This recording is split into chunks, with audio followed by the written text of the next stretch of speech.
pessoal, hoje aqui na prática, melhorando os espaços, reformulando, sempre inovando como sempre e prático como sempre. Hoje nós temos aqui, olha, o prazer de receber duas feras. Nós temos aqui Marcela Ilha e Joacy Meriguete. Hoje nós vamos falar de um tema que é super importante, que é o quê? O que o brasileiro mais gosta? Eu acho que, ou almeja, ou sonha. Casa. Você já pensou em como adquirir sua casa? Então, nós vamos ter essa dupla aqui, ó, Joacy e Marcela Ilha. Casa e financiamento. Uma casadinha fantástica que eu acho que vai ser importante para poder tirar muitas dúvidas do que acontece. Porque muita gente quer ter, às vezes não sabe o caminho, então a gente vai fazer o quê? Na prática, trazer como a gente consegue fazer.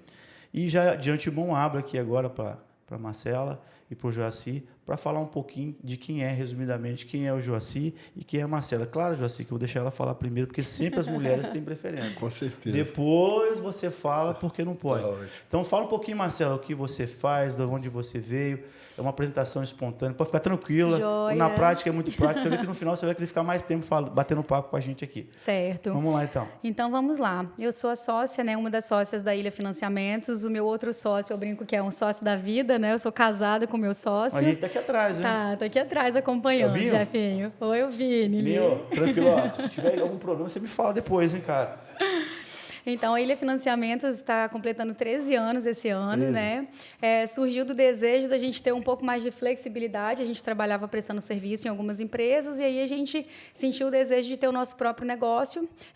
Você mencionou a Roberta, e a Roberta é minha irmã. Roberta. É porque eu não consigo, eu acho muito próximo, Roberta e Marcela, enfim. Mas e muito comum, até porque a Roberta ela veio primeiro para o mercado, né? E até prestando um serviço para a Roberta é que surgiu a oportunidade da gente abrir o escritório.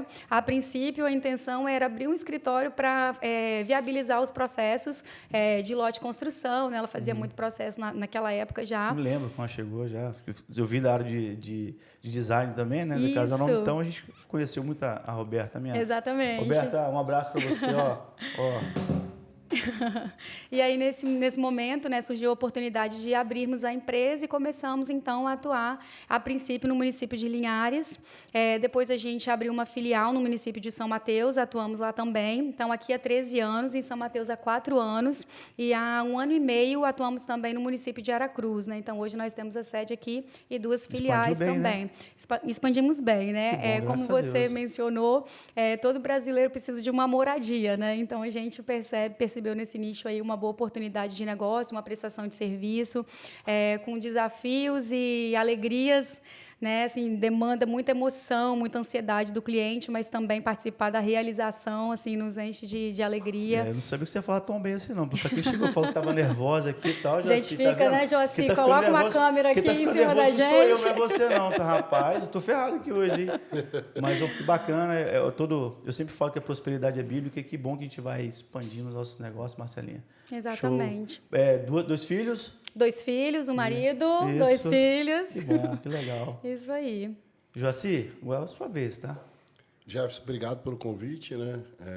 Pela iniciativa do podcast. Pô, que legal, obrigado.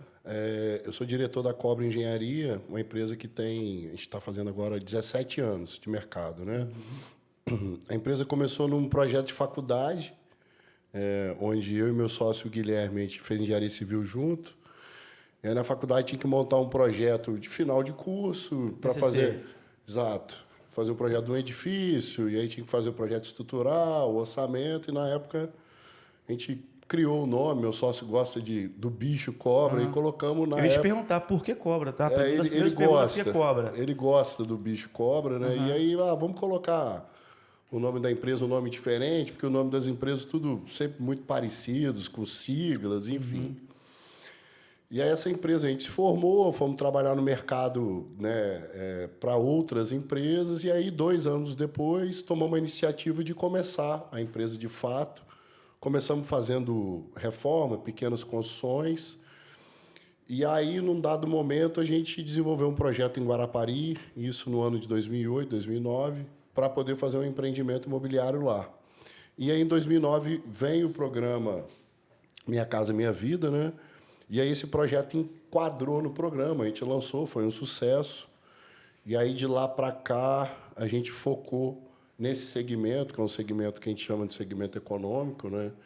E estamos aí hoje com 2.300 unidades entregues, né? Especificamente aqui na cidade de Linhares, a gente veio para cá, fizemos nosso primeiro lançamento aqui em 2015 e entregamos 2 empreendimentos, e aí estamos com mais 2 empreendimentos agora. Então, essa é a nossa trajetória. Eu gosto muito da cidade aqui de Linhares, acho que é uma cidade... Tanto que hoje a gente sempre teve sede em Linhares e a nossa filial aqui, a gente acabou mudando a nossa sede. Já virou linharense, então, agora? Já mora aqui? Não, eu tenho apartamento aqui, tenho endereço aqui, mas acabo dividindo entre Vitória e Linhares. Fico 3 dias na semana aqui, 2 lá. Mas já é um linharense, não tem... De coração né, Joaci? Eu gosto muito daqui, assim, eu acho que é uma cidade organizada, uma cidade que as pessoas, né, muita gente empreendedora, gente séria, né, que faz negócio de forma séria, funciona a cidade. Então, eu acho que, sem dúvida, fora da região metropolitana, porque você tem na região metropolitana, você tem 2 milhões de habitantes. Sim. Né? Então, eu acho que fora da região metropolitana, sem dúvida, é a cidade com maior potencial no estado. A gente está torcendo muito agora para o aeroporto também retomar, né? Para voltar, iniciar, né? Porque as obras foram e voltaram e agora acho que ainda vai decolar muito mais na nossa região ainda, pensando numa macroeconomia. Joaci, ótimo. Vamos começar aqui então o nosso bate-papo para poder aprofundar um pouco mais. Marcelinha, eu queria que você me falasse o que é o programa Minha Casa Minha Vida para a gente. Ok. Né? Vamos começar por aí, porque eu acho que tem sinergia entre isso aí e nossos parceiros Joaci aqui. Vamos lá. O Joaci até já mencionou, né? Foi um programa que foi lançado em 2009 por Lula. E a intenção do programa era atender a necessidade de moradia no país, né? Percebia-se um grande número de habitantes sem casa própria.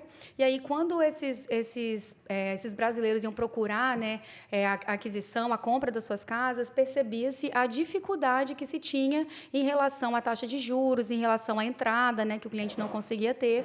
E aí foi pensado nesse programa para viabilizar, facilitar a vida dos brasileiros, né? Então, foi pensado num subsídio, foi pensado numa taxa diferenciada e, com isso, também visando, né, uma população que tem uma renda mais baixa, também foi pensado num valor de imóvel, né, que não fosse tão alto para atender a necessidade, que não fosse algo assim exagerado, né, para entregar. Deixa eu fazer já um ping-pong com o Joaci. Hoje, a Cobra consegue atender dentro do programa Minha Casa Minha Vida, todas as obras, todos os seus empreendimentos, ou algum hoje não atende? Como que está aí o seu foco? A gente teve, assim, né, a questão um pouco mais... tecnicamente, a gente teve um evento pandemia que ele desestabilizou um pouco a indústria para baixa renda.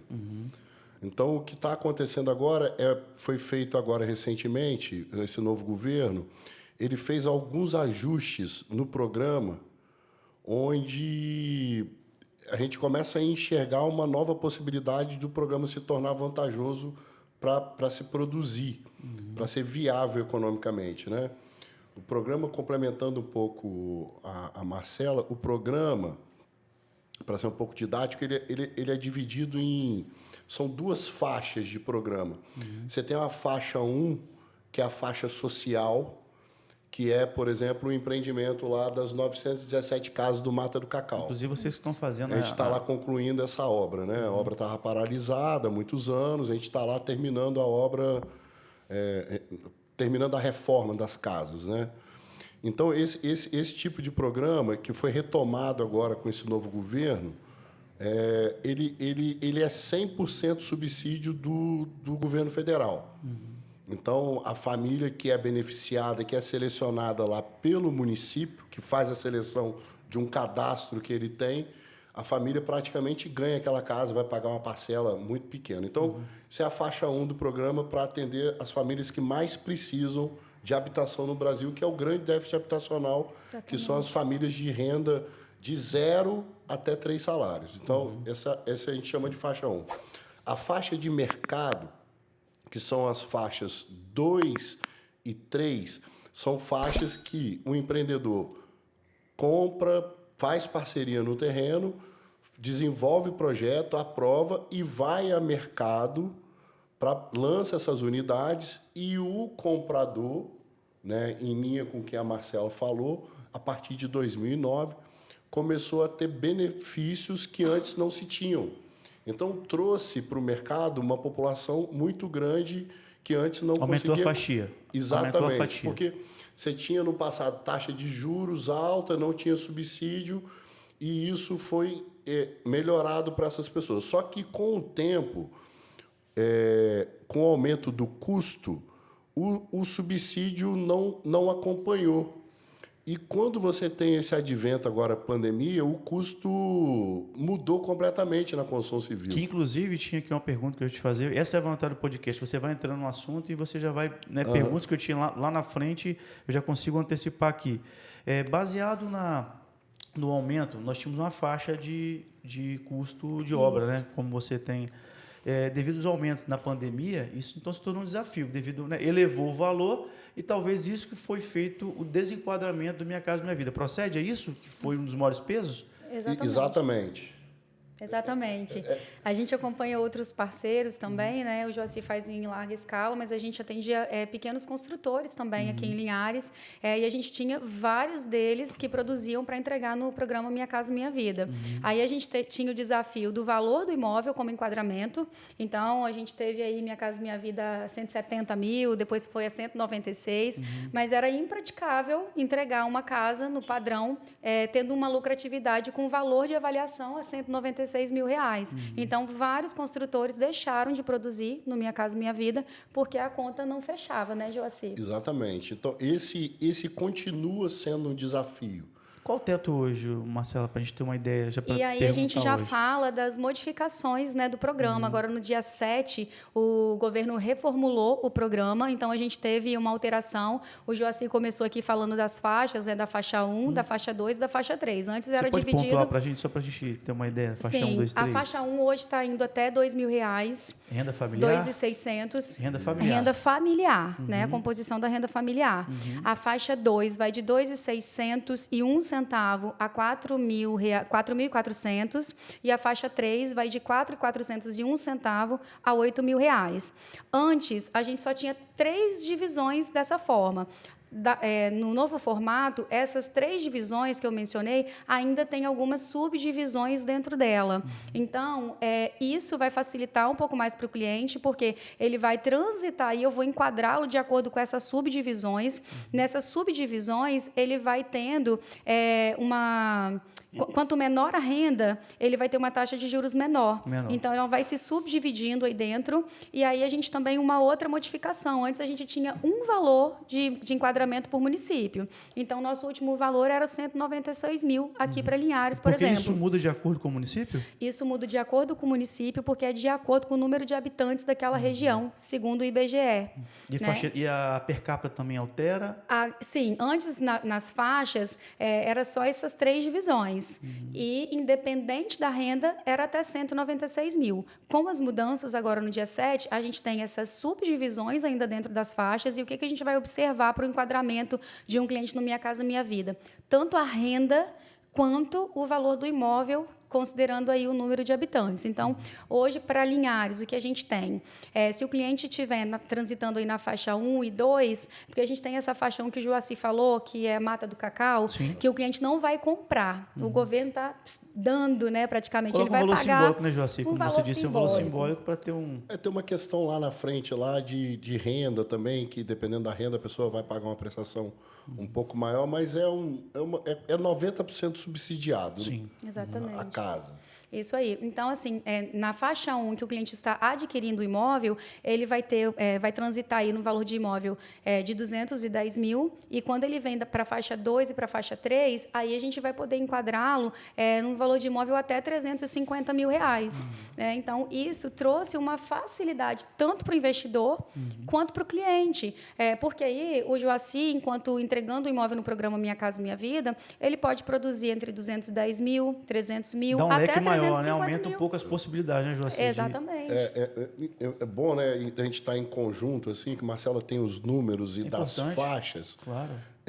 Então, quando, né, a faixa 1 é governo, então depende de verba federal. Sim. Então, isso é restrito. Então, para a indústria, aonde está a oportunidade, que tem mais recursos, que os recursos da faixa 2 e da faixa 3 são oriundos do FGTS. Sim. Exato. Né?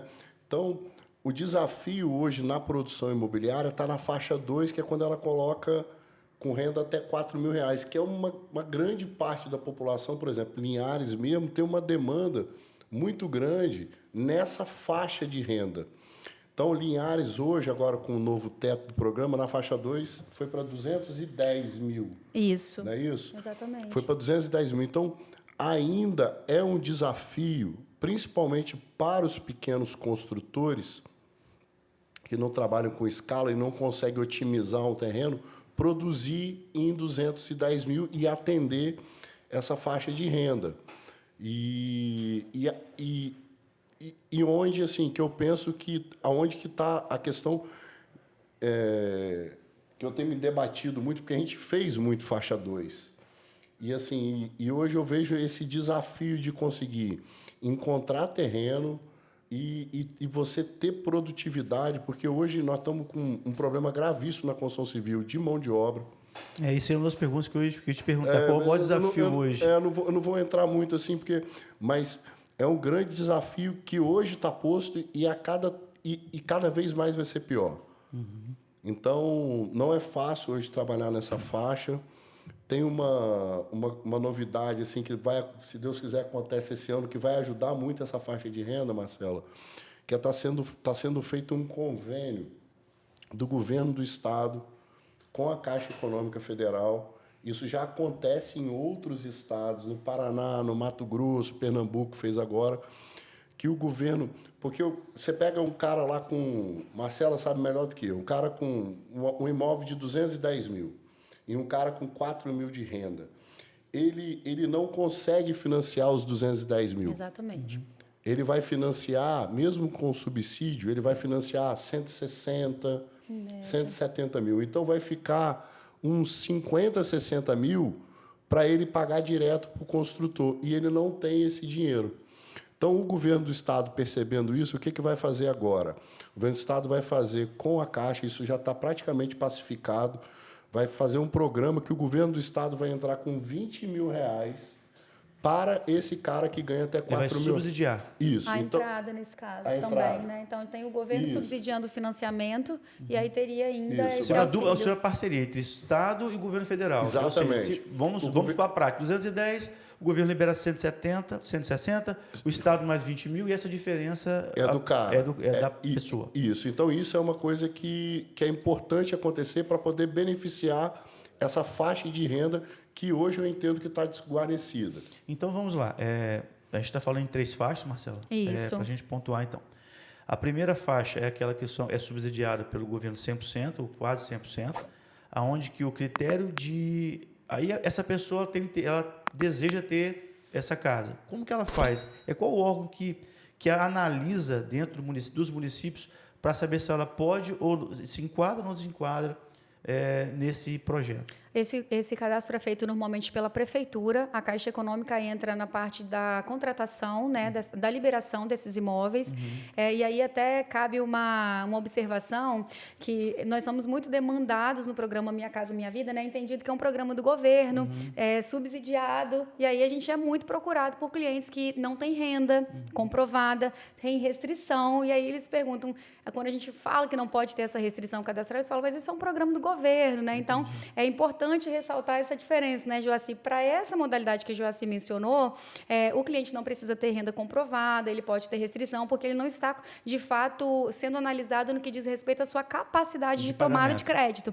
Exatamente. Então, quando o governo vai, né, beneficiá-lo com quase que a totalidade do pagamento desse imóvel, eu realmente não preciso analisá-lo no que diz respeito à capacidade de pagamento. Vamos ser bem práticos. Ele pode ter o nome sujo. Ele pode ter o nome sujo. Ele pode ter o nome sujo, ele pode estar endividado, endividado, né? Não precisa ter uma renda formalizada. Agora, quando ele vem para a gente aqui no correspondente bancário, comprando um imóvel, aí o perfil muda, Jefinho. Aí eu já preciso ter um cliente que tem idoneidade cadastral, nome limpo, ele não pode estar endividado, que aí é uma outra diferença. Às vezes o cliente entende endividado como estou com o nome no SPC. Para a gente aqui na instituição bancária, estar endividado é aquele cliente que não tem o nome no SPC. Porém, a capacidade de pagamento dele está toda comprometida. Ele tem um financiamento de um carro, ele tem um FIES. O que soma, Marcela? Só para a gente já ir pontuando. Certo. Né, a pessoa ganha lá R$5.000. O sistema bancário... Qual o percentual da capacidade de pagamento que o score, né, o banco, a instituição calcula? Quanto? 30%? Em média, 30%. Depende, né? Isso aí muda. É flexível, depende do mercado, se a gente está querendo emprestar mais ou se a gente precisa segurar um pouco o crédito. Mas hoje, como está? No sistema de amortização Price, a gente está liberando 25% da capacidade de pagamento da renda comprovada. E na tabela SAC, 30%. Isso aí são sistemas de amortizações. Explica para mim qual a diferença dos dois depois. Pode falar depois. Então, esse comprometimento, às vezes, a gente faz uma avaliação de risco de crédito do cliente e aí, às vezes, só reprova. Às vezes, ela dá um endividamento que fica... A avaliação de risco de crédito, ela vem com status de negativo. E aí, o que a gente vai analisar? Se a pessoa ganha 10 mil numa avaliação na tabela SAC, ela poderia comprometer até R$3.000 de prestação. Durante quanto tempo que é o período? Isso muda de acordo com as faixas? Como é que funciona? Não, hoje em dia, dependendo do rating, ele pode contratar até 420 meses ou 360 meses, a depender de cada linha de crédito e cada sistema de amortização, né? Então, assim, quando a gente faz uma avaliação e ela aparece para a gente como negativa, é porque o cliente tinha 10 mil de renda, era para estar com 3 mil comprometido e ele está devendo 15 mil, às vezes, no mercado financeiro, né? Então, o nome dele está limpinho, não tem restrição. O que pesa é a capacidade de pagamento. Ele já comprometeu a capacidade de pagamento dele nessas outras instituições. Entendido. E hoje, como que anda as taxas? Vamos fracionar nas três ali, né? Isso. A primeira, vamos entender que é basicamente subsidiado pelo governo, né, Joaci? Isso aí. A segunda e a terceira, como que anda hoje, a média hoje? Isso. Então, ficou assim, Jafim, faixa 1, até R$2.000, o cliente vai ter uma margem aí, uma estimativa de uns 4%, é a menor taxa, então a menor 4% e até a maior... Até 10 mil. Isso aí. E a maior taxa é 8,16%. Então, no melhor cenário, 4%. No cenário mais complexo, de uma renda mais alta, aí próximo aos 8 mil. E aí, 8 mil é o teto de renda para o enquadramento. Isso no Minha Casa Minha Vida. Quanto menor a renda, então menor a taxa. Exatamente. Né? Então, isso meio Robin Hood. Isso. É uma curva que é função de renda. Então, à medida que a renda vai subindo, a taxa vai subindo também. Quem pode mais, paga mais. Exatamente. E quem pode menos tem uma taxa menor e um subsídio maior. Só que, em contrapartida, o equilíbrio é essa curva que o Joaci falou. Às vezes, eu consigo a menor taxa, mas eu não vou conseguir o maior percentual de financiamento. Então, é uma faca de dois gumes, né, Joaci? Aí, a segunda, depois, gera em torno de quanto a taxa? Então, vamos lá. Faixa 1, a gente tem 4% e 4,25%. Na faixa 2, vai de 4,75% a 6,5%. E na faixa 3, de 7,66% a 8,16%. E qual é o teto máximo que o governo subsidia para qualquer tipo de moradia? Eu quero... Está ligado à renda ou não tem teto? Existe um teto? A renda será 8 mil, o imóvel, né, vai ser ou 210 ou 350 mil, e o enquadramento para faixa, ele se dá de acordo com as rendas aqui nessas subfaixas, e também de acordo por possuir ou não possuir 3 anos de carteira assinada, que é o que a gente chama de cotista do FGTS, né, Joaci? Então, quando a pessoa trabalhou mais de 36 meses de carteira assinada, somando todos os períodos, né, desde da primeira vez que assinou a carteira até hoje, ele tem 36 meses de contribuição. Ele virou um cotista do FGTS. Quando ele é cotista do FGTS, a gente marca essa opção, ele já tem 0,5% de redução na taxa de contratação. E possuir ou não um dependente. Isso também traz descontos nas taxas. Então, vamos lá. O que eu quero, o Joaci, vamos para a prática aqui. O Joaci, ele quer financiar uma casa. O que ele precisa de documento, de renda? Claro que a renda vai ser variada. Eu quero chegar lá hoje na Ilha Empreendimentos, eu quero financiar uma casa. Joia, vamos lá. Qual o passo a passo assim, que a pessoa tem que ter? Inclusive, eu queria que você desse o seguinte, dicas, porque tem muitas coisas que ficam nas entrelinhas. Sim. Poxa, o que eu devo fazer para melhorar minha performance? Porque se você está endividado, tem algum tipo de caminho que ele possa fazer que seja lícito? Sim. Não estou aqui para incentivar o que é errado, mas é que possa facilitar a vida dele. Diminuir o endividamento, buscar na hora que ele conseguiu diminuir um pouco a parcela, usar o FGTS. Vamos ajudar as pessoas poderem ir lá no nosso Nil 3 Barras, poder fazer aquele, né, poder comprar, que está ficando belíssimo localizado. Depois a gente vai falar um pouquinho sobre ele aí. Show. Então eu queria que vocês até pode fazer o bate-bola, o que vocês teriam de... A gente já atende aí os clientes, né, do Joacir, e o primeiro passo, tudo começa na simulação. Nós vamos simular para o cliente, às vezes a primeira simulação, né, Joacir, é muito aquela renda verbal, eu ganho em torno de tanto. A gente chama muita atenção para essa questão da simulação, principalmente no Minha Casa Minha Vida, porque às vezes o cliente informa uma renda estimada, eu ganho mais ou menos uns 4 mil. E às vezes, quando o contra-cheque chega para a gente, ele se enquadra numa faixa de taxa de juros menor, e às vezes ele entende que a simulação não é atrativa porque ele mesmo passou uma informação errada. Então, a gente gosta de pedir na simulação para ver os contra-cheques do cliente. Não é obrigatório, mas ali eu já consigo fazer uma simulação mais próxima ao real. Então, faço a simulação para o cliente, ali a gente já começa a esclarecer alguns mitos, né? O cliente, às vezes, pensa que ele não precisa ter entrada, né? Quando que o cliente não vai precisar ter uma entrada de recurso próprio? Ele precisa ter entrada. Ele precisa ter entrada. No Minha Casa Minha Vida, a gente vai chegar numa cota máxima de 80% do valor do imóvel. Então, 20% do valor do imóvel precisa ser entrada. Aí eu vou jogar essa pergunta, esse insight que talvez o Joacir pode... a gente pode ajudar essas pessoas. A cobra, por exemplo, se ele dá lá, vamos supor aqui que ele consiga 80%, esses 20% você consegue financiar hoje pela própria... A gente parcela. Isso é uma forma de facilitar. Facilita. Se não fizer... porque essa renda de 4 mil, ele tem pouca capacidade de pagamento. Geralmente ele não vai ter uma poupança, né? Enfim, são poucas as pessoas que fazem essa poupança. Então, a gente parcela para ele, geralmente, aí em 36 vezes. Até o término da obra, né? Vamos supor. Às vezes um pouco mais. Até um pouco mais. A gente já fez 24 pós-obra, então vão dar 48 vezes para poder facilitar, para poder encaixar essa parcela já desde o ato da compra, que geralmente essa compra é feita na planta, a gente já pensa que ele consegue comprometer no máximo 30% da renda dele. Isso. Então, essa parcela que é durante a fase de obra, a gente coloca já pensando nesse número, né? Então, a gente faz esse parcelamento, sim. Porque isso é um facilitador, tanto para o cliente e também como você, como empresa, como empreendedor, facilita e melhora, né, o resultado do empreendimento. Mas a gente tem que... É por isso que a gente vai voltar no que a gente estava falando, né? Que o faixa 2 ele ficou um desafio, porque o preço do imóvel subiu, o custo subiu, e esse subsídio, então, descolou aqui entre o que ele consegue financiar e o preço, e essa diferença ficou muito grande. Difícil até de a gente conseguir parcelar. E repassar também. Exato. Então, a gente está aguardando aí ansiosamente que esse convênio do governo do Estado com a Caixa saia logo, para poder facilitar a vida desse comprador e a gente conseguir avançar nos empreendimentos faixa 2.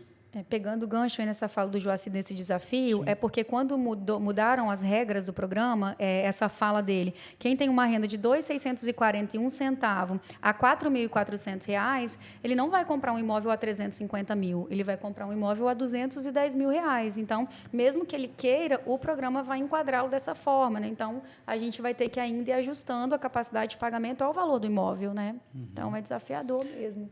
E aí, continuando, a gente então informa dos processos. Exatamente. Do que precisa. Exatamente. Então, nessa simulação, a gente já informa para o cliente que aqueles 20% eles são negociados com o dono do imóvel. A gente informa para ele, a Caixa Econômica é responsável por repassar para o dono do imóvel o valor concernente ao financiamento, ao subsídio e ao FGTS do cliente. Então, quando a gente fala conseguir comprar um imóvel sem dar entrada, ou ele parcelou ou ele usou o FGTS, né, o valor que tinha na conta vinculada dele, que às vezes cobre o montante total de entrada. Porque ele financia os 80, mas acima disso tem o FGTS quando ele também tiver. Que pode contribuir, né? E Linhares foi uma cidade que a gente observou, Marcelo, ao longo dos anos, que a gente já trabalhou em outras cidades, que é uma cidade que tem muita renda formal porque ela tem um parque industrial instalado.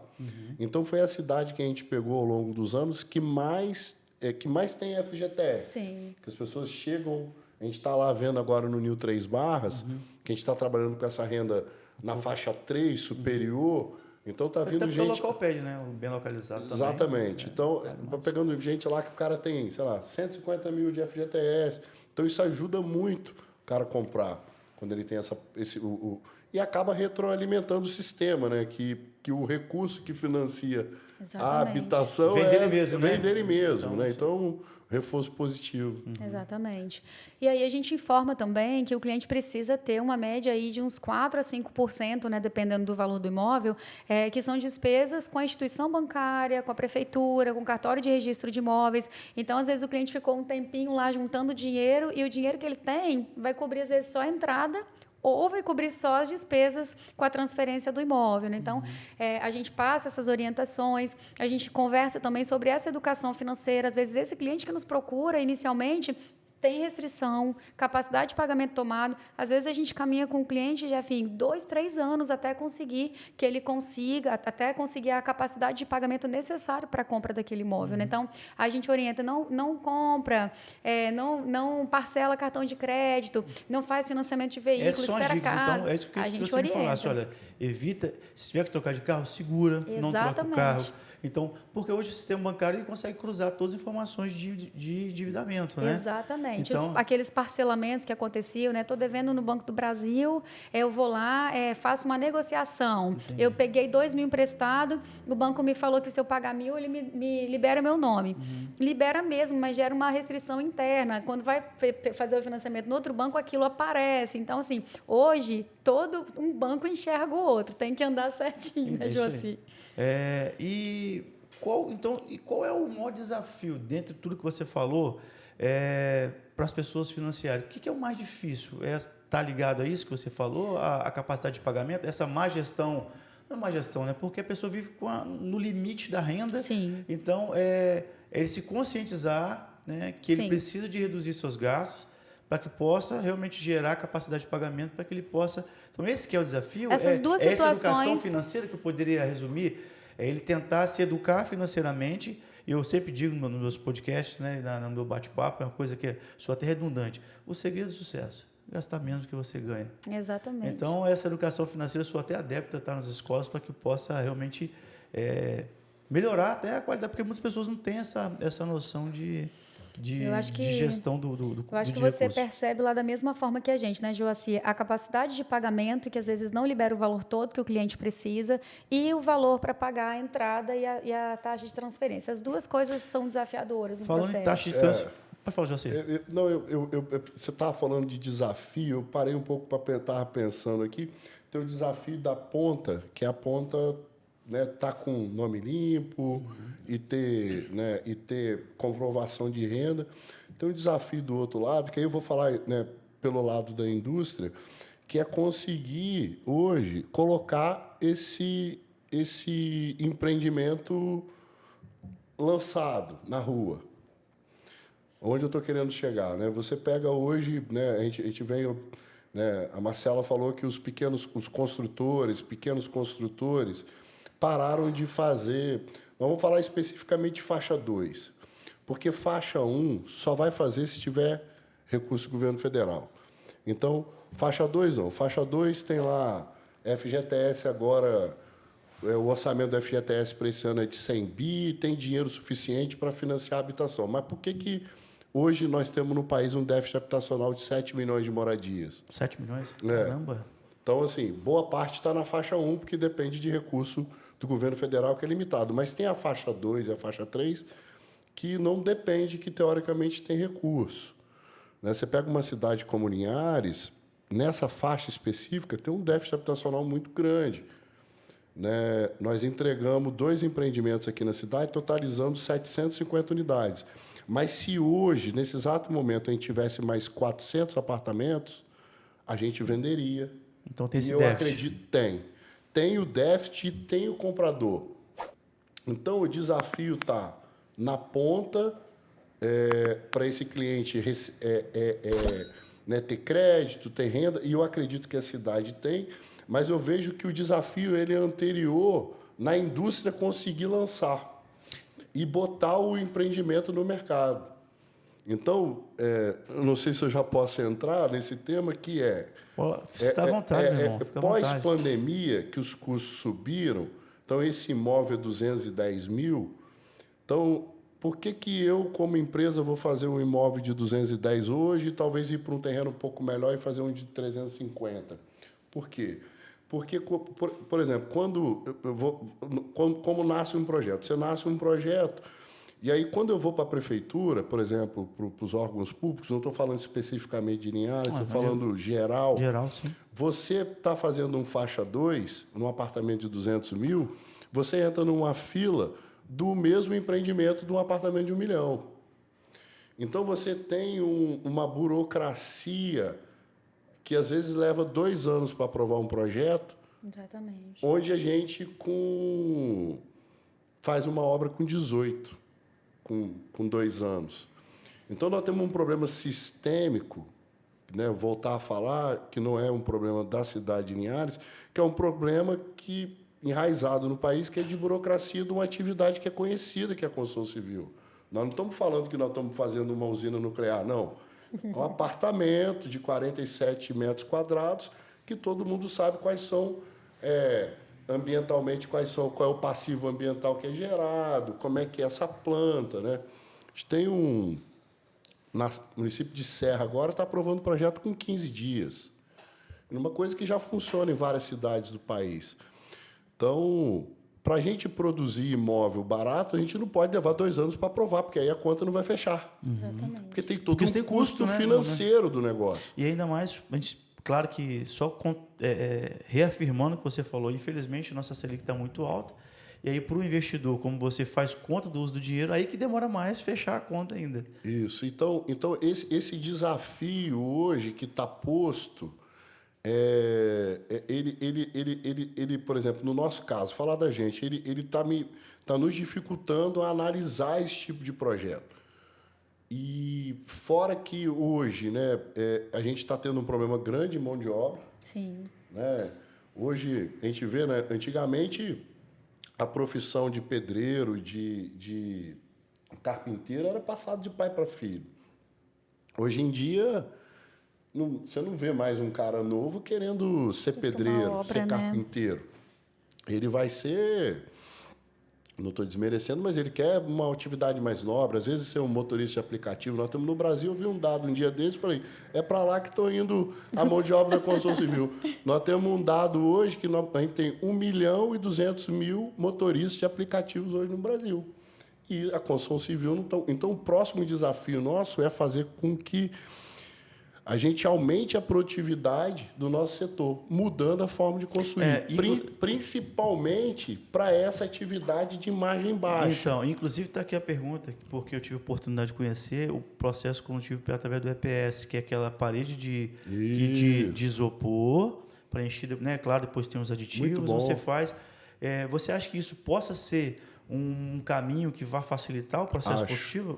E a Cobra já está pensando nisso, já está executando obra através desse método? Não nessa tecnologia, mas eu acredito que é através de novas tecnologias, né? Porque o problema está dado, o problema está posto, só vai piorar.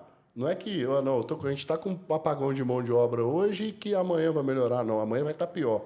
Tem que pensar numa solução, né, Joacir? Não dá para ficar esperando os construtores, os pedreiros aparecerem. Exatamente. Né? Então, as soluções elas vêm a partir dessas tecnologias. De APS, sistemas de forma, sistema de parede de concreto. A gente tem agora, o Estado de São Paulo até comprou as casas porque aquilo é muito bacana, né? A casa de madeira. O governador de São Paulo? Isso, chama-se wood frame, né? Você tem, ou você pode fazer em perfis metálicos ou com perfis de madeira, né? Eu até visitei a fábrica dessa empresa que fica no Paraná,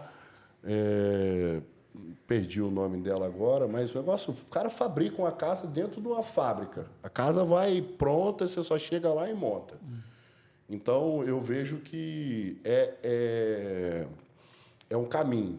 Então, nós estamos falando aqui de aumento de produtividade para conseguir atuar nesse setor. Desde o nascedouro, produtividade do ponto de vista de aprovação de projeto. Porque isso é produtividade. Uma coisa é você aprovar em 2 anos, outra coisa é você aprovar tudo em 6 meses, em 3 meses. Você aumentou a produtividade do negócio. E do ponto de vista de execução também. Esse é o grande desafio para conseguir permanecer e atuar nesse setor. Joaci, eu não sei para empreendimento, né, se tem uma previsão, mas para unidades unifamiliares, a prefeitura já mudou, alterou o processo. A gente tem conseguido fazer aprovação com um projeto simplificado. Então, assim, o que a gente demorava 4 meses para aprovar a aprovação de uma casa. Imagina, se uma casa são 4 meses, Joaci, para esse número de unidades. A questão toda hoje, por exemplo, para valer a pena, né, para você conseguir, você tem que ter um certo nível de escala. Então, para você produzir habitação de R$200 mil, você tem que ter um nível de escala para você otimizar o terreno. E toda vez que você está fazendo escala, você realmente gera um impacto na infraestrutura local. Sim. Uhum. Então, assim, nós temos... Tem que ter esgoto, tem que ter água, tem que ter energia elétrica, tem um monte de coisa. Não depende também somente da construtora, o município. Exatamente. Para onde vai todo o esgoto, por Exatamente. exemplo? De onde vai vir a água? E aí você, em 90% dos municípios, né, a gente tem problema de esgoto, que é uma pena. Que quando a gente olha, né, a gente está, no geral, olhando para o país, olhando para o Estado, a gente está 20 anos atrasado em sistema de abastecimento de água e esgoto, sendo que a gente tinha que estar 20 anos na frente. Nós temos 40 anos de defasagem. A gente está com um sistema de 20 anos para trás, a indústria precisa andar. Isso eu estou falando de cidades como Vila Velha. Hoje, estou falando de Taparica. Hoje você pede uma viabilidade, né? É até complicado falar essas coisas, mas eu acho que a gente está no fórum para poder falar essas coisas, para discutir isso. Você pede uma viabilidade e não tem viabilidade. Isso é uma cidade, uma região metropolitana. Então, esses são desafios que, às vezes, a indústria que a gente encontra e dificulta muito, né? Porque, às vezes, o olhar de fora, o cara entregou 440 apartamentos. Mas, olha só, então, fazendo um resumo, a indústria consegue produzir, só que, muitas vezes, por incapacidade de gestão de investimento do Estado, em modo geral, Estado, Brasil e federativo, estadual e tal, ele não dá condições também de vocês produzirem, porque se não tem a chegada do esgoto, se não tem água para abastecer, então também, em contrapartida, deveria haver um empenho maior do Estado para dar condições da indústria de construção civil poder evoluir. E o custo também, né, Joaci? Quando ele faz um projeto, todo o estudo, cronograma financeiro, ele está pautado com o que ele tem de números hoje, né? O valor da construção para hoje. Se o empreendimento vai ser aprovado daqui 2 anos, o custo que foi pensado, ele já não vai, você não entrega mais, né, Joaci? Exatamente. Então, são essas questões, mas eu vejo assim... Eu não estou há muitos anos, né, mas eu estou acompanhando, porque esse tipo de discussão é uma discussão que não pode ser um cabo de guerra. Né, tipo, nós e eles, setor público. Eu acho que tem que ser uma construção que tem que ser feita em conjunto, como sociedade, né, através... Né, no meu caso lá, eu tenho uma representação que é o Sinduscon, que a gente tem a CEBIC, enfim, então eu vejo que o setor, a cada ano que passa, ele está conseguindo uma maior representatividade. Você pega uma atividade, uma indústria, nós somos 10% do PIB do país. Né? Então, é uma atividade que, quando você gera um empreendimento imobiliário, você gera toda uma cadeia no entorno, que a cada emprego que a gente gera, direto, a gente gera 3 indiretos. Você está fazendo lá, você vai vidro, é aço, depois a empresa que vai vender o sofá, que vai vender os móveis, a cortina. Então, você tem toda a empresa de condomínio, são os empregos que os condomínios vão arrecadados, né? Isso vai se desenrolando. Você tem toda uma indústria no entorno e que cada vez mais eu vejo que essa indústria vem ganhando importância, que a sociedade vai vendo que é importante Né? Você vê, por exemplo, o governo do estado olhando e falando, não, peraí, agora eu vou assumir um pouco dessa conta também, não vou deixar só. Né? Você tem no Mato Grosso, muito bacana, Marcela, tem como é que está lá no Mato Grosso hoje? Você tem o governo federal com faixa 2, com FGTS, com subsídio. Você tem o governo estadual que está colocando R$20 mil por unidade. E você tem o governo municipal que entra doando o terreno.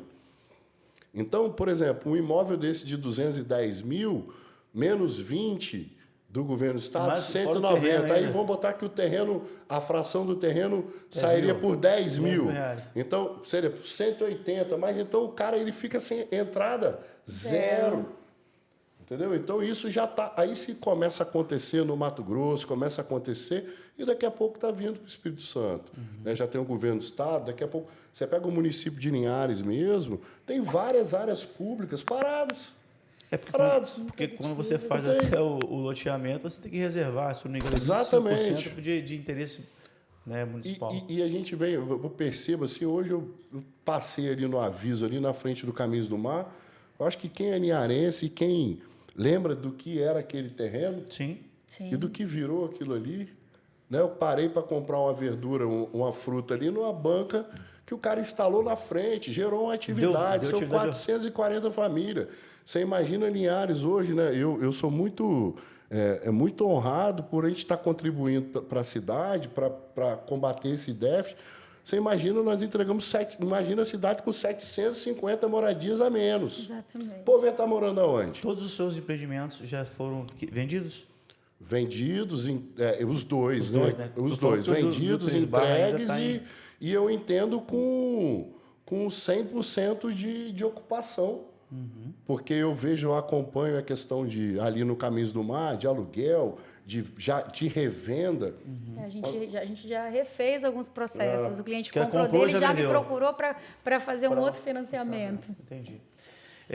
Marcelo, voltando agora um pouquinho falando do governo, teve agora até foi anunciado pelo ministro da Economia que alguns outros bancos vão abrir, né, novas linhas de crédito, né? Sim. Como que anda isso? Porque hoje a gente entende que a Caixa Econômica é o banco referência para habitação. Sim. Não que os demais bancos não possam fazer, mas ela é uma referência devido aos subsídios.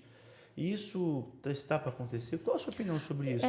Houve um tempo que o Banco do Brasil já fazia Minha Casa Minha Vida, né? O que ocorre é que a Caixa Econômica é o banco da habitação, Jefinho. Nós atendemos a todas as linhas de crédito, né? Se o cliente tem o terreno e quer construir, se ele não tem o terreno e quer comprar o terreno e fazer a construção, se ele quer comprar só o terreno, imóvel novo, imóvel usado, imóveis que foram retomados. Então, a Caixa atende todas as linhas de crédito. Então, todas as modalidades de aquisição de imóvel. Mas, sim, os outros bancos poderão fazer.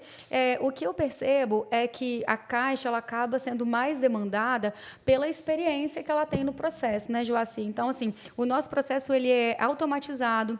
Os outros bancos ainda trabalham com centralizadoras, né? Eles recolhem a documentação, mandam para uma centralizadora para reprocessar, aí devolve pendência. A gente não trabalha dessa forma, né? Então, eu, por exemplo, enquanto correspondente bancário da Caixa, eu trato praticamente 80% do processo de financiamento. Isso traz uma velocidade muito maior para o processo. Enquanto os outros bancos, eles ainda estão entendendo o processo, né? Mas, sim, eu vi também, né? Nada foi normatizado ainda. Não, ainda não. Mas só nesse comentário, então, a gente precisa de... Mas sim, sim. Entendi.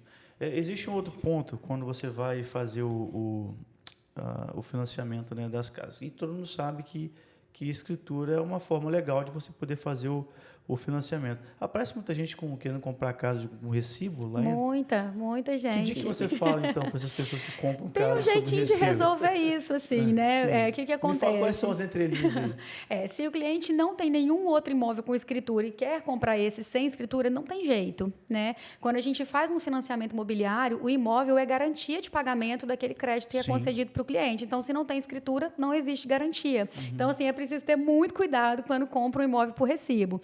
Agora, quando o cliente vem procurar, eu queria comprar essa casa que ela não está regular, mas ele já tem um imóvel que tem escritura, tem uma linha de crédito que a gente utiliza, né, que é o crédito real fácil. Ele aliena aquele bem, eu vou liberar o dinheiro para ele fazer o que ele quiser com aquele dinheiro, e aí, às vezes, ele acaba comprando um imóvel. E a taxa, ela é a mesma ou é um pouco maior? É um pouco maior, né? Todo financiamento que é concedido no sistema financeiro habitacional, imobiliário, tem incentivos do governo, né? Mesmo fora do Minha Casa Minha Vida, o governo entende que a moradia é muito necessária, né, para a população. Então, tem alguns incentivos. E aí, quando a gente vem para uma modalidade dessa, ele é um crédito comercial com uma taxa um pouco mais baixa, porque tem uma garantia real. Exatamente. Eu vou pular a faixa 1, Joaci, e acho que essa serve como você, como visão empreendedora, e a Marcela com a visão comercial. Como a procura do perfil da casa hoje, né? Se você for... Eu vou tirar a faixa 1, que ela está ligada a um trabalho social, correto? Social. Vamos para a faixa 2 e faixa 3. Entre quanto que você tem, assim, na sua experiência, no seu dia a dia, que procura com você? Mesmo quando era 196 mil, a média de valor de imóvel que atende esse público é na faixa aí de 220 a 270, 280 mil. Você acha que esse é o gargalo, Joaci? Esse é o desafio? É a faixa 2. É a renda média.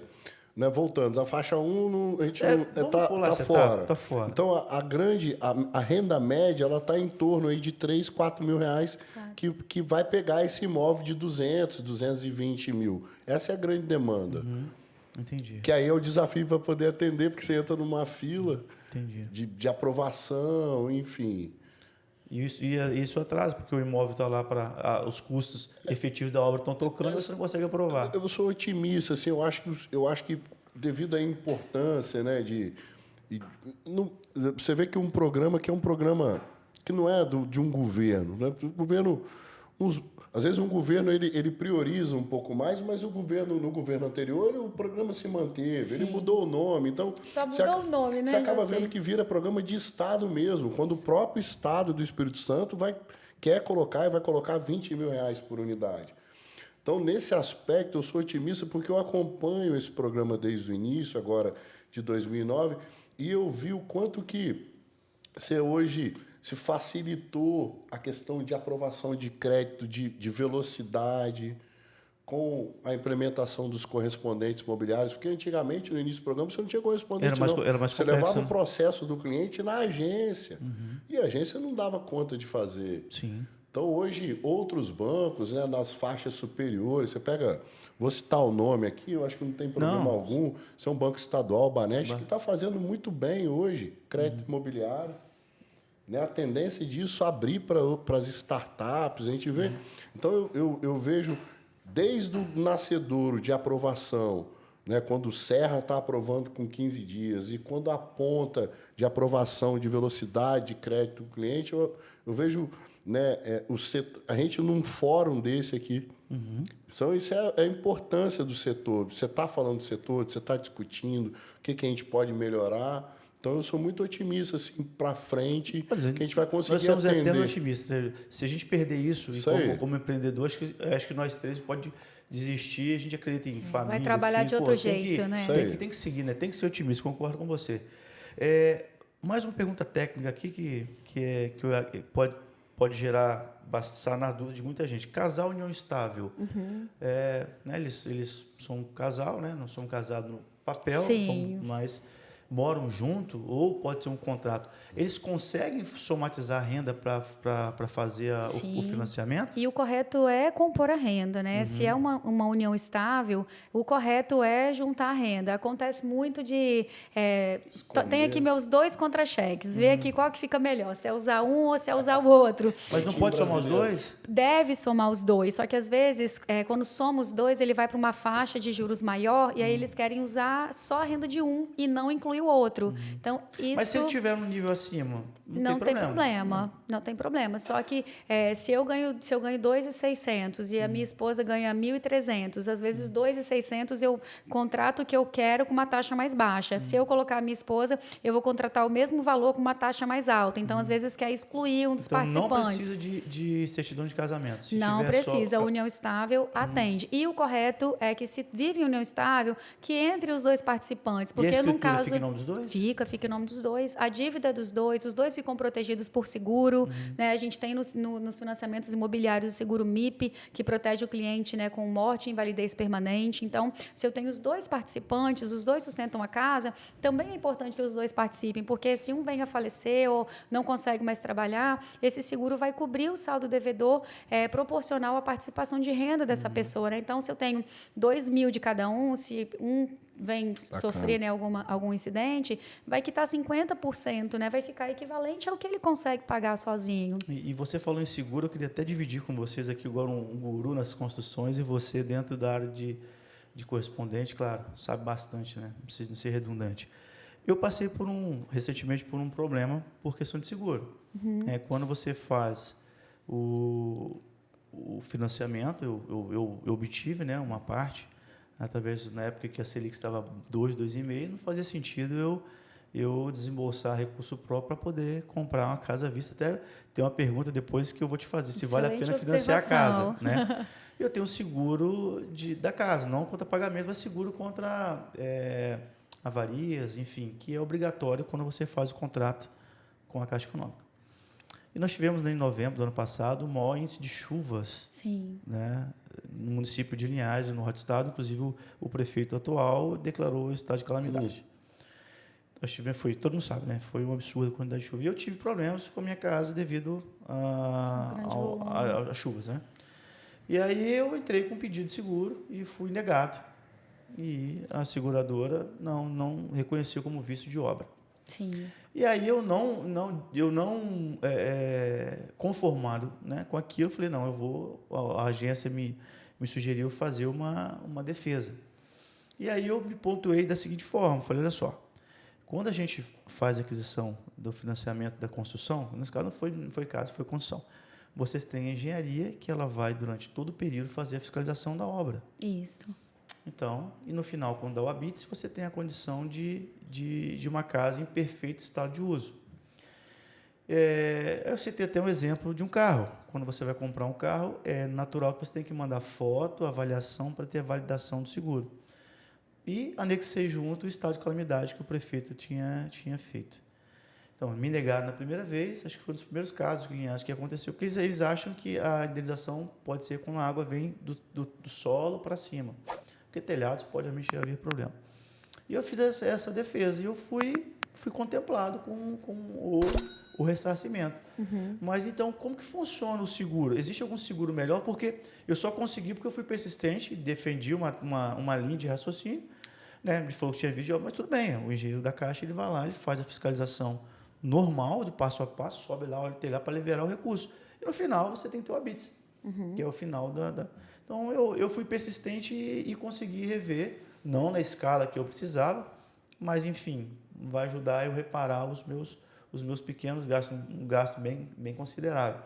Como que funciona os seguros? Existe alguma forma de um seguro melhor que pode ser feito dentro dessas escalas? Porque quando eu contratei, eu quero um seguro, você é obrigado a ter, e eu contratei. Fala um pouquinho sobre isso. São 2 seguros, na verdade, né? Quando eu te falo da prestação, você tem 2 seguros embutidos ali na parcela, né? A prestação é composta por amortização, por juros, por taxa administrativa e pelos 2 seguros. O seguro é o MIP, morte e invalidez permanente, como eu mencionei, e o seguro DFI, que são danos físicos ao imóvel. Esse seguro, ele é atrelado a todas as parcelas e ele está ligado a problemas estruturais. E aí, de acordo com a ação da natureza. Eu acredito que você tenha conseguido porque estava atrelado a uma ação da natureza, certo? Então, nesse caso, Jefinho, choveu demais e comprometeu alguma estrutura no seu imóvel. Então, esse seguro não é um seguro completo, não é contra roubo, contra furto.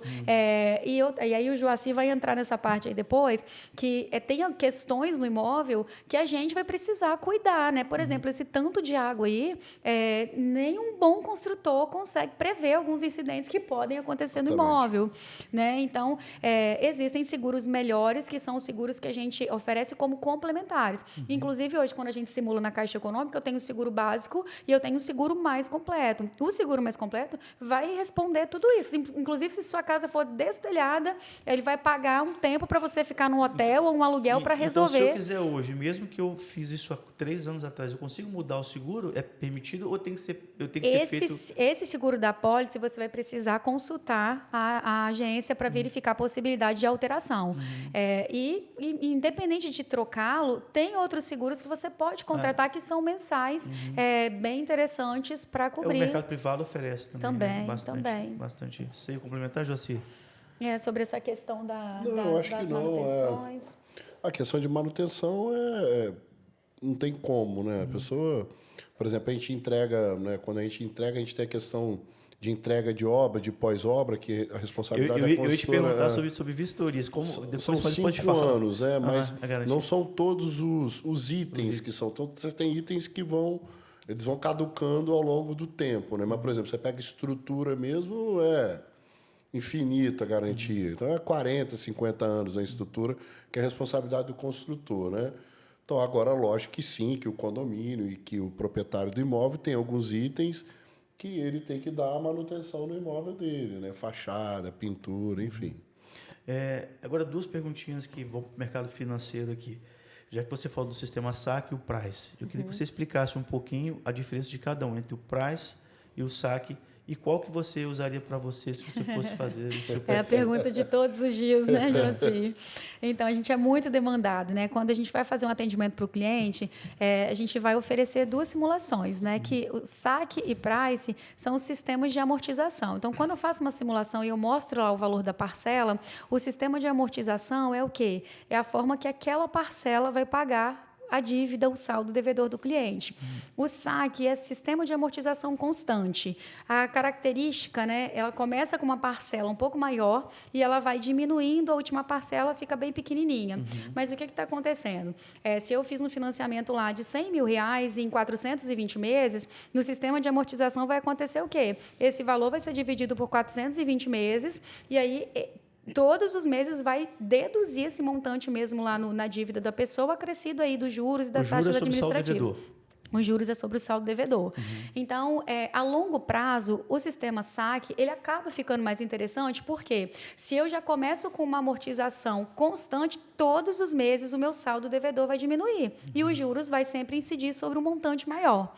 Na tabela Price, é um sistema francês, é um cálculo um pouco mais complexo, mas, em resumo, a amortização inicial é muito pequena. E aí, considerando a alta da Selic, a gente tem atrelada aos nossos contratos a TR, que é uma taxa referencial. Ficou zerada aí uns 7 anos, né, Joacir? Mas com a alta da Selic, ela subiu um pouquinho. E o que pode acontecer? Na tabela Price, como a amortização é muito pequenininha, aí vem ainda a correção da TR, o saldo devedor da pessoa não vai aumentar, porque o sistema hoje ele é repensado para ele terminar o prazo sem dever à instituição bancária. E aí, nesse caso, a prestação dela vai aumentar e o saldo devedor não vai diminuir. Então, precisa ter esse cuidado na hora de tomar uma decisão em qual sistema de amortização. Por que todo mundo prefere a Price? Porque a prestação começa bem menor. Então, a gente resolve 2 situações. O endividamento da família e a gente resolve também a capacidade de pagamento, porque, às vezes... Você consegue financiar mais. Exatamente. Com uma parcela menor, eu pego mais dinheiro emprestado. É bom? É muito bom. Não tem o certo ou errado, então. Vai de acordo com o momento de cada um. Exatamente. É o momento. E, às vezes, o cara da Price, numa perspectiva que ele vai melhorar de vida ao longo dos anos, aí ele pode fazer uma quitação, né? Então, Ou ele também, de repente, ele é uma pessoa estável, de renda estável, e aí ele fica... A tabela Price, ao meu ver, ela é interessante quando o cliente tem condição de fazer amortizações espontâneas no saldo devedor. Além da parcela, eu consigo, de vez em quando, ir lá no saldo devedor e amortizar algumas quantias. Percentualmente, hoje, assim, na sua experiência de financiamento, como é que... Percentual, né? Como é que está hoje entre saque e Price? Escolha. A gente contrata hoje 80% tabela Price e uns 20% tabela saque. E é interessante, por exemplo, no Minha Casa Minha Vida. Quando a gente contrata na tabela Price, eu consigo pegar um montante maior com uma taxa de juros. Na tabela saque, ele precisaria ter uma renda maior. Essa renda maior já faria com que a taxa de juros dele ficasse maior também. Então, essa tem conta... Tem que fazer essa conta. Tem que fazer essa conta. Tem uma questão aí também que é você pega uma cidade demandada e pouco ofertada, né? Então, hoje, Linhares tem menos imóveis do que ela precisa. Então, você pega os próprios aluguéis subiram. Isso. Não é isso? Então, hoje é difícil alugar um apartamento em Linhares, né? E muita gente vindo, muita empresa. Então, o cara ele faz uma comparação da prestação com o aluguel, né? E, às vezes, a prestação ali da Price fica um pouquinho mais baixa, né? Então, E mesmo na Price, Jefinho, assim, em termos de valorização, né? Às vezes, quando a gente manda o detalhamento para o cliente, quando ele olha lá o montante total acumulado de juros para 30 anos, dá um valor, às vezes, de dois imóveis e meio. E aí ele fala, meu Deus, que absurdo. Só que, por experiência própria, eu atendo muito pessoal que vem do Sul, né? VEG, Cacique, atendo muito esse pessoal. E aí eles se espantam, né, com o valor dos imóveis. E experiência com a VEG. O cliente comprou um imóvel de R$400 mil, depois foi fazer curso na China, sei lá, foi para fora do país. 2 anos e meio depois, o imóvel foi vendido pelo dobro do valor. Em 2 anos, imagina em 30. Então, é isso que eu ia te perguntar. Se você tivesse, vai para os dois aqui, se tivesse como comprar um imóvel de R$500 mil hoje, você tivesse o dinheiro na sua mão, você financiaria ou vocês comprariam através à vista ou usariam o prazo? Eu financiaria, alugaria e deixaria o aluguel pagando financiamento, assim, você. Eu vou... Ó, te apertamos agora. Não, é porque depende. Isso é uma coisa, são coisas muito individuais. Assim, nós estamos falando... Mas eu perguntei para você. Não, mas é porque eu vou finalizar com a minha resposta. Porque é o momento que eu estou vivenciando agora. Então, nós estamos falando de desejo, né? Então, desejo é individual. Cada um tem um desejo. Você tem um investidor, enfim. Existe, a gente sabe que o brasileiro a gente tem um desejo pelo ativo, pela casa própria dele, né? Então, como pessoa, pensando como cabeça de investidor, lógico que com os 500 mil eu colocaria no meu negócio e financiaria o imóvel, né? Como cabeça de investidor. Mas, além de investidor, eu também sou pai de família. E aí, o que acontece? Então, eu fiz essa escolha de morar de aluguel e colocar o dinheiro em outro ativo. Só que quando você vai morar de aluguel, você vai morar não no meu desejo. Eu vou morar no desejo do outro, porque o desejo... Então, a pessoa pede o apartamento, porque ela resolveu vender. Então, são essas questões que tem que se ponderar. E eu estou vivenciando isso. E eu concordo com você. E eu estou vivenciando isso nesse exato momento. O apartamento que eu moro, lindo e maravilhoso, que eu estou todo constituído, né, que eu estou lá com meus filhos, a pessoa pediu o apartamento de volta. E aí vem... seu desejo. Eu falei isso esse fim de semana. E aí que tá. Então aí vem... É muito lindo e maravilhoso o cara solteiro, né, que está falando, não, invista... Os vizinhos já estão acostumados a viver uma rotina. Invista seu dinheiro, né, não compre apartamento. Tá, beleza. Mas com 2 filhos, com mulher, o game é outro. Então, é muito individual, né? Eu acho que o espectro do mercado imobiliário está se abrindo para várias formas de investimento, de se fazer, de tipo de unidade, de um quarto, de locação, de aluguel. Tem gente que vai querer comprar, tem gente que não vai querer, enfim. Então... eu penso muito nessa linha como investimento, né? Então, por exemplo, o empreendimento do Joaci, quando Bia, foi... Você tá bem, hein? Rapaz, Quando foi lançado o empreendimento, tinha o valor. Já teve quantas atualizações de tabela de lá para cá? Várias. Então, assim, eu tive uma experiência, né? Fiz aquisição de um imóvel na planta. Quando o imóvel foi entregue, eu tive uma valorização... Só tinha pago a entrada para a construtora. Tive uma valorização de uns 70, 80 mil em 6 ou 7 meses, enquanto eu aguardei o imóvel ficar pronto, né? Teve uma valorização excelente. Quando o imóvel foi entregue, eu aportei um pouquinho mais de entrada e fiz um financiamento de forma que o valor da prestação ficasse equivalente ao valor do aluguel. Então, assim, eu já tive um ganho com a valorização no tempo de entrega. Vou alugar o imóvel, o aluguel vai pagar o financiamento e daqui 5 ou 6 anos, se eu for vender esse imóvel, eu consigo quitar o saldo devedor e ter uma lucratividade acumulada. Os Estados Unidos faz muito isso. Exatamente. Né? Então, assim, quando a gente pensa na moradia, concordo completamente com o Joaci, até porque você quer investir no seu imóvel, né? Planejar, né? Ter uma boa estrutura na sua casa. Agora, quando não é para a sua moradia, até para quem vai morar nesse apartamento, se ele estiver pagando o aluguel em dia, ele pode investir lá, não vou pedir para ele sair nunca, né? Você pega o Caminhos do Mar ali, as pessoas comparam, sei lá, por 120, 130 mil. Hoje vale 200. E o cara com renda de 3, 4 mil. Então, vale 200. Então, quando que ele ia conseguir juntar esses 70? Exatamente. Porque isso está no bolso dele agora. Está ali. Se ele vender, ele ganha, né? Ele realiza isso. Você comentou hoje, né, na hora que você vai comprar uma casa, vamos falar que seja 200 mil reais. O percentual é em torno de 4 mil, com despesas hoje que você tem percentual de 4%? 4%. Então, mais, 8 mil, eu falei errado. Isso, 4%. Em torno de 4% é esse custo. Então, vale a pena o pessoal ficar ligado que tem esse custo, além da... Lembrando que é uma coisa importante para quem, né, compra financiado, não vão vender financiamento aí, né? Então, falar que quando a pessoa compra financiado, o contrato de financiamento tem força de escritura. Então, ele já economiza ali com a escritura. Exatamente. Só que ele tem despesas bancárias para pagar, seguro, taxas. Tem o ITBI, que é a transferência da titularidade do imóvel, e a despesa de registro da escritura no cartório de registro de imóveis. Mas, para quem está comprando com financiamento, né, ressaltar a importância que ele vai economizar na escritura, porque o contrato bancário tem força de escritura. Boa dica, exatamente. Boa dica. E hoje é o programa de lote construção. Como é que funciona isso hoje? Então, isso está bombando na internet, né? Assim, vendendo cursos e mais cursos de uma coisa que a gente atende aí o tempo todo, né? É um processo que ele precisa ser planejado, ele precisa ser calculado, mas economicamente falando, é muito viável. A pessoa só precisa entender, quando é a mesma pergunta que nos ocorre o tempo todo. Marcelo, o que é mais interessante, comprar um imóvel pronto ou fazer um processo de aquisição de terreno e construção? Ambos têm seus benefícios e seus desafios. Quando eu compro um imóvel pronto, eu vou pagar mais caro por ele, com certeza. Tem a valorização, tem todo o risco. E a garantia que a empresa tem que dar, que são 5 anos, né? Também.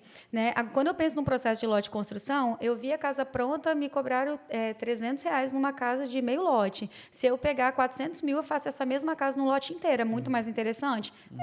Você consegue administrar essa obra? Você tem certeza? Você tem certeza que você vai fazer essa gestão, né? Então, a hora técnica dele, né? Se ele é um médico, como tem que custar 3, 4 horas dele por dia, porque obra, né, Joaci, gera... Mas não deixa de ser uma possibilidade. Sim, eu estou no meu segundo processo de lote de construção, né? A casa que eu morei quando eu me casei foi construção em terreno próprio. Funciona, dá para fazer. Mas você tem que planilhar, você tem que saber o profissional. A gente tem cliente que logra êxito. A gente tem cliente que o pedreiro abandonou a obra, recebeu e não voltou mais. Então, assim, tudo tem que ser pensado. Como tudo tem que ser pensado, tem que ser bem feito, tem que saber estar bem assessorado.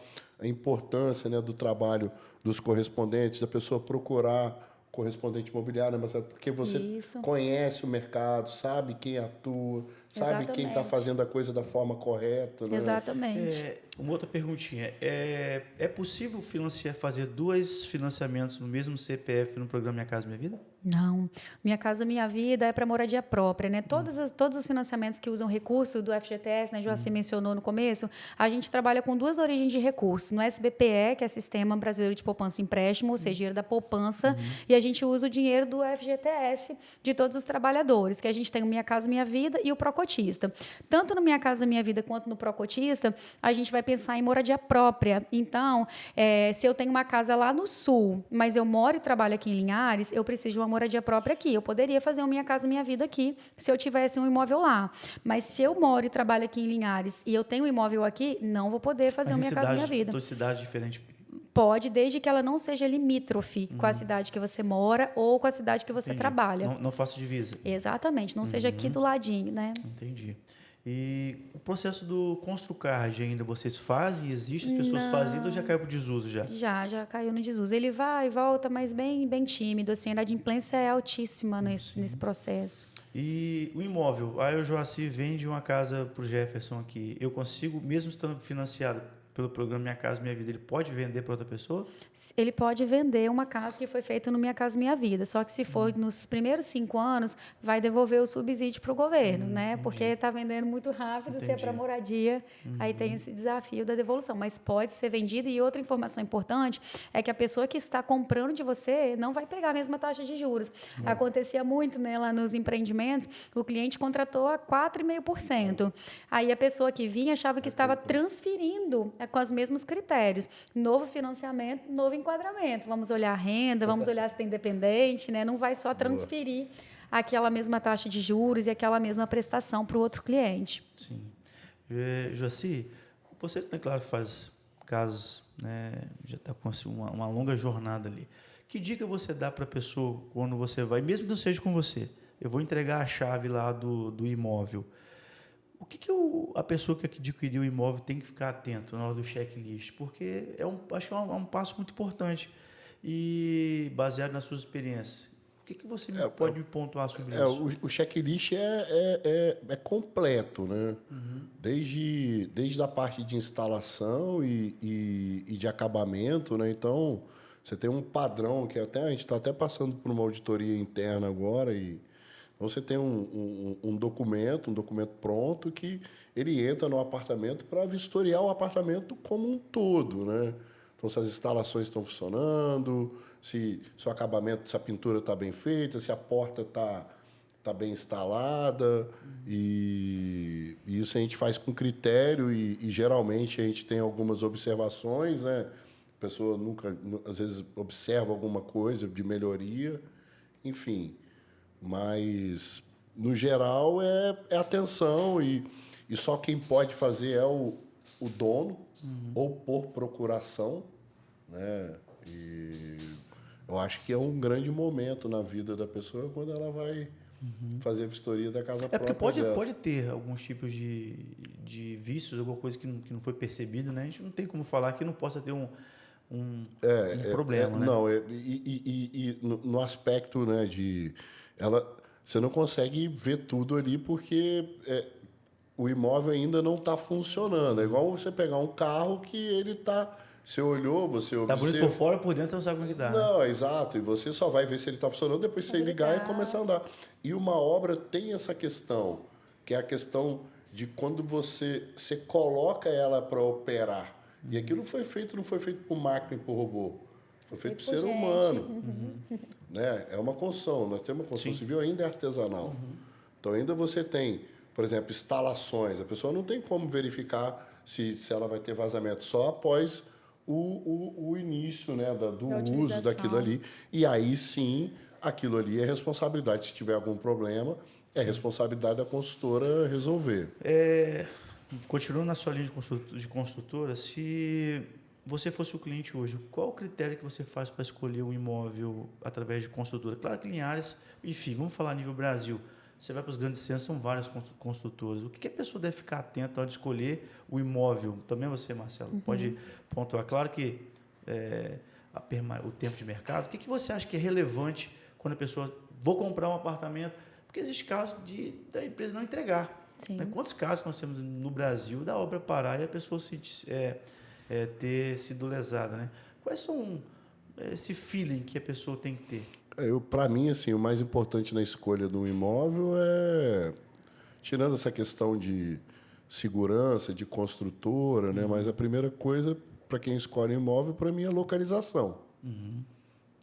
Falando de mim como consumidor. Mas se for uma empresa duvidosa, por exemplo, que você já... Não, aí o segundo passo é essa análise. Então, a primeira, eu estou procurando imóvel. É o meu desejo, né? É o meu desejo. Eu quero morar na localização. E é individual, porque às vezes a localização da pessoa, ela quer morar perto da família dela, que está dentro... eu moro no Interlagos e eu quero uma casa dentro do Interlagos porque eu estou perto da minha mãe. E fica fácil, né? Enfim, então, localização. E a segunda coisa, né? Porque quando o imóvel está pronto e tem documento, não tem risco. Tá ali, o imóvel está pronto. Sim, está escriturado. Exato. Tem essas questões que tem que se verificar quanto à questão da documentação do imóvel. Tá? Quando o imóvel é na planta, aí sim tem o risco alto, né? Nós estamos falando do empreendimento imobiliário e pesquisar o histórico da empresa, né? A idoneidade.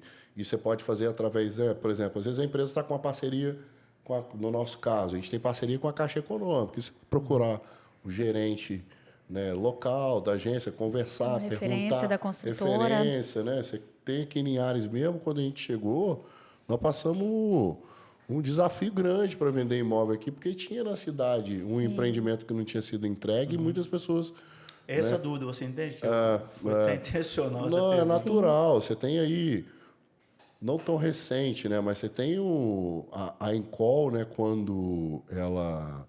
Foram 35 mil pessoas, né, no país que ficaram sem os imóveis, mas a própria legislação hoje e o próprio crédito imobiliário, ele, de certa forma, protege. Porque, por exemplo, quando você vai comprar um imóvel, né, hoje, por exemplo, né, você tem lá, você tem uma operação lá, Nil Três Barras, e você tem a Caixa Econômica como parceira. Então, o banco entrou... A garantidora, né? O banco, maior, né? a construtora é obrigada a contratar um seguro chamado seguro construtor, que é, se a construtora não terminar a obra, a seguradora vai acionar e vai contratar uma outra consultora para terminar. A gente sabe que isso não é rápido, mas você vai receber seu imóvel uma hora. Então, eu acho que é importante, às vezes, você está trabalhando com uma empresa que ou tem empreendedores que fazem obra com recursos próprios, e aí você tem que ver a questão da solidez do grupo empresarial que está por trás disso.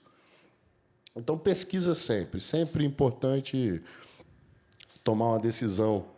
Exatamente. Talvez não a decisão que é a maior compra que uma pessoa pode fazer, né, de maior valor, é o imóvel. Exatamente. Né? Seja comprar um lote, seja comprar um apartamento, né? Porque tudo abaixo disso é mais barato. Então, numa tomada de decisão, às vezes a pessoa vai comprar um fogão, ela pesquisa, ela olha na internet, ela vê potência, uma geladeira. Então, com o imóvel, que se faça mais ainda. Agora, é até interessante que eu perguntar, que estava aqui, passou tanta pergunta que eu poderia ficar aqui 2 dias, tá? Então, eu estou resumindo aqui. É possível alterar a planta nos projetos Minha Casa Minha Vida ou alguma coisa? Porque, às vezes, é feita de bloco estrutural e você não tem permissões, né? Não. Assim, em alguns casos, sim. Por exemplo, no Viso da Lagoa que a gente fez algumas paredes de gesso acartonado e pode aquela parede específica, mas, no geral, não. No geral, porque a gente constrói em alvenaria estrutural para melhorar a produtividade, para ter aumento de produtividade, para conseguir reduzir custo, não no aspecto de reduzir custo, porque às vezes você fala em reduzir custo é porque você está querendo fazer porcaria, não é? Reduzir custo no aspecto para conseguir produzir... Entregar com valor, né? Inclusive enquadramento. Enquadramento, enfim. Então, geralmente não se pode, para esse tipo de empreendimento, mexer nas paredes. E nos individuais também, Jefferson, é muito comum do cliente dar entrada no processo de Minha Casa Minha Vida. Por exemplo, no lote de construção, ele entra com uma planilha, com um cronograma, dizendo que vai colocar uma cerâmica de X valor. Quando o engenheiro vai fazer a vistoria, às vezes a gente tem um porcelanato lá caríssimo. Vai ter que tirar e vai colocar, porque senão vai acabar, ao invés de produzir um imóvel com padrão, com um imóvel um padrão muito mais elevado. Agora, para deixar um pouquinho mais o case mais engraçado, que nós estamos muito sérios aqui hoje, quebrando um pouco, o papo está tão envolvente aqui que eu estou mais ligado é porque é muito técnico. O assunto é bom. Isso ajuda muito. Não, mas o assunto eu acho que é relevante. Mas, assim, teve algum caso, Marcelo e Joaci, engraçado, assim, que a pessoa chegou lá para financiar? Qual o caso mais engraçado que você teve, assim, bicho, esse aqui ficou para a história?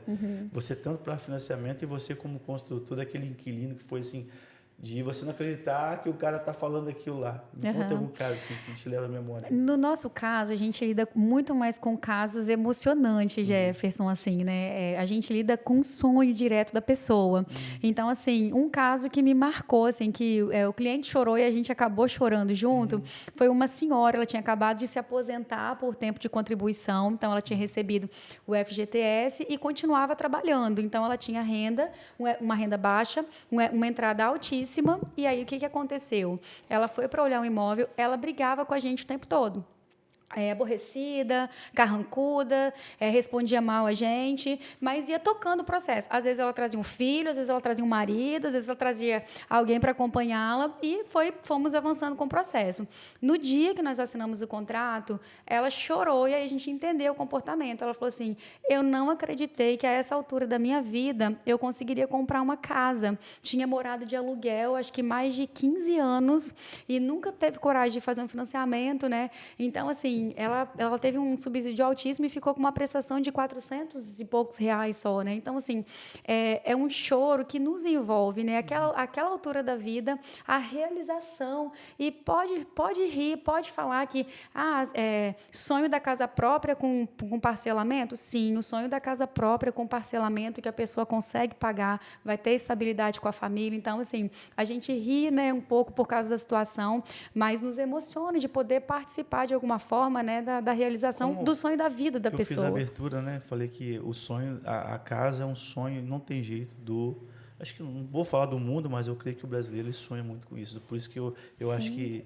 é relevante. Sim, pensa que a história da família acontece ali, né? Toda a vivência é um lugar de proteção, é um lugar para onde voltar, né? Então, para mim, é um sonho. Edifica, é o lar. Né? É o lar. E você, José, qual foi o caso mais engraçado? Mas você estava falando, eu lembrei recentemente, a gente fizemos um coffee break ali na Prisma, porque é uma imobiliária parceira, seríssima, as meninas, Stefani lá e... muito... E aí, porque o que acontece? A gente trabalha em escala, então, se tudo em escala, você gera muito problema. Nós estamos falando, nós entregamos, foram 440 apartamentos, depois de uma pandemia, enfim. Então, e você acaba focando como empresa em resolver o problema. E você acaba não olhando, às vezes, como empresa, naquilo que você está fazendo de bom e recebendo o feedback daquilo que é bom. Você tá preocupado em... Você recebe o feedback ruim para poder você resolver. Você tem que entregar, pós-obra, é o cliente que reclamou que está com o apartamento vazando, que você... Enfim.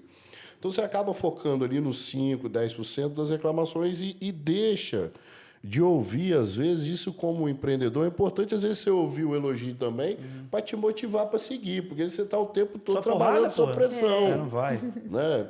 Eu tenho essa obra do Caminhos do Mar, foi um desafio para entregar, porque no meio da obra teve a pandemia. Então, o problema de mão de obra não entregava material, não tinha material. Então, enfim, custo de obra explodiu. A gente tinha vendido a preço fixo. Ainda é um apartamento a 120 mil. E sem correção. Então, todo o aumento de custo da obra fomos nós que absorvemos. Bom, o cara não sabe disso, mas ele não tem que saber, não é problema dele, não, porque quem assumiu o risco fomos nós. Mas aí fomos... E quem podia imaginar uma pandemia? Ele que imaginava. Então, assim, eu fico feliz, assim, porque eu sei que tem pessoas que sabem a percepção de valor, que sabem que compraram por 120, que pagaram 120 e o negócio... Parte dessa valorização não veio para a gente, não. Entendi. O aumento do custo eu não repassei para ele. Nós assumimos como risco e entregamos. Enfim, então, aí fomos para esse evento lá para promover o Uniu Três Barras na Prisma e tinha uma senhora lá que eu fui conversar com ela e falou, não, eu tenho apartamento lá no Caminhos do Mar e eu estou aqui que eu vou comprar o Uniu Três Barras.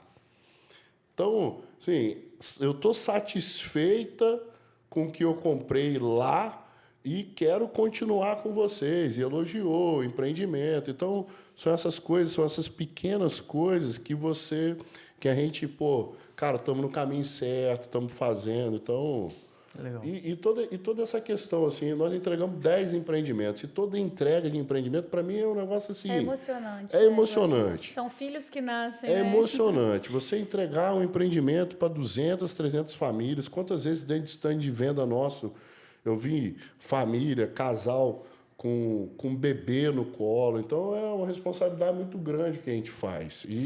E muito satisfatório de quando você consegue...